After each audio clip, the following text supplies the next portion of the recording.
কুসুমের ঘরের বাইরে এবার আগুন জ্বালিয়ে দিয়ে সুযোগ বুঝে সেখান থেকে সটকে পড়লো দেবলীনা এবং সঞ্জয়। হ্যাঁ বন্ধুরা, ভিডিওতে লাইক দিয়ে দিতে থাকুন। যে মুহূর্তে কিনা ছোটোকে সঙ্গে করে নিয়ে যখন আয়ুষ বলতে থাকে যে চল ছোটো, আমাদেরকে যে করেই হোক না কেন তোর দিদিকে এক্ষুনি বাঁচাতে হবে, তোর দিদির সামনে ঘোর বিপদ। অন্যদিকে যখন ছোটোও বলতে থাকে যে সঞ্জয় ছেলেটাকে আমার মোটেও সুবিধের বলে মনে হয়নি আমার দিদির জন্য, কিন্তু তা সত্ত্বেও বাবার জেদের কাছে আমি হার মেনে গিয়েছি, আমি কিছুই করতে পারিনি।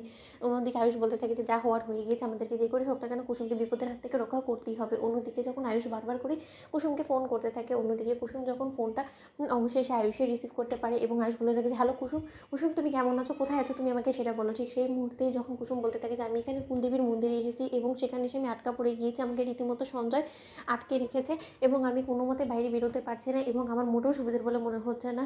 ছোটো সাহেব আপনি যে করে হোক না কেন আমাকে বাঁচান। অন্যদিকে যখন নেটওয়ার্কের কারণে কুসুমের আর কোনো রকম কোনো আওয়াজ শুনতে পাওয়া না যায়, ঠিক সেই মুহূর্তে আয়ুষ বলতে থাকে যে আমি যেটা সন্দেহ করেছিলাম সেটাই 100% ঠিক ছিল, যে সঞ্জয় মোটেও সুবিধে ছেলে নয়। অন্যদিকে যখন দেবলীনা বাইরে এসে বলতে থাকে যে দাঁড়িয়ে দেখছো কি, কেরোসিন দিয়ে দিয়েছো, এবার শুধু আগুনটা ধরিয়ে দাও, দিয়ে মেয়েটাকে জ্বালিয়ে পড়ে ছাড়কার করে দাও, যাতে এই মেয়েটার হাড়গোড় অবধি না পায় ওর পরিবারের লোকের। অনেক জ্বালিয়েছো কুসুম, এবার আমি দেখি যে তোমার কোন ছোট সাহেব এসে তোমাকে রক্ষা করে তোমার বিপদের হাত থেকে। অন্যদিকে এই কথা বলা মাত্রই যখন অবশেষে দেবলীনা লাস্টে মাছের কাঠি দিয়ে যখন আগুনটা ধরিয়ে দিয়ে সেখান থেকে সুযোগ বুঝে সটকেও পড়ে, ঠিক সেই মুহূর্তে সেখানে গিয়ে আয়ুষ দেখতে পায় দেবলীনা এবং সঞ্জয় ওরা দুজনেই মন্দির থেকে চলে যাচ্ছে। তখনই আয়ুষ বলতে থাকে যে ছোটো যে করেই হোক না কেন এক্ষুনি পুলিশকে কল করতে হবে এবং ওদের দুজনকে হাতে নাতে আমাদেরকে ধরতেই হবে, কারণ ওরা যেহেতু একা এখান থেকে চলে যাচ্ছে তার মানে কুসুম নির্ঘাত কোনো না কোনো বিপদে আছে। অন্যদিকে যখন ছোটো বলতে থাকে যে এখন যদি আমরা এদেরকে ধরতে চাই তাহলে কোনোভাবেই আমরা দিদিকে বাঁচাতে পারবো না, না জানি ওরা কি অঘটন ঘটিয়ে এসেছে দিদির সঙ্গে।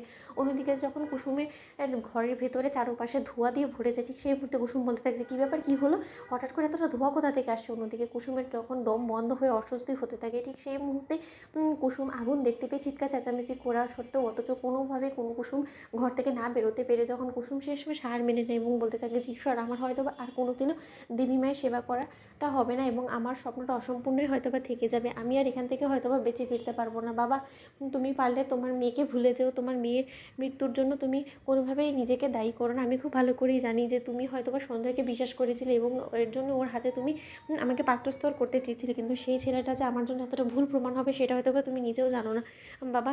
কিন্তু এই হয়তো বা আমাদের শেষ দেখা ছিল আজ সকালে, আমাদের হয়তো বা আর কোনোদিনই বাবা দেখা হবে না। অন্যদিকে যখন আয়ুষ বলতে থাকে যে এখানে কোনো মন্দিরের ঘরে ও আছে, আমার বেশ মনে হচ্ছে যে ওকে আড়াল করে রাখা হয়েছে আমাদের কাছ থেকে। অন্যদিকে আয়ুষ খুঁজতে খুঁজতে অবশেষে যখন সকালে চিৎকার চেঁচামেচি শুনতে পাই যে আগুন লেগে গিয়েছে, আগুন লেগে গিয়েছে, ঠিক সেই সময় আয়ুষ সেখানে ছুটে যাওয়া মাত্র বলতে থাকে যে দাঁড়িয়ে আপনারা দেখছেন কি বলুন তো, এখানে একজন আটকা পড়ে গিয়েছে, আগুনে জ্বলে ঝলসে যাচ্ছে, তাও আপনারা কিছু করছেন না। তখন তাহলে সাবস্ক্রাইব করতে বলুন।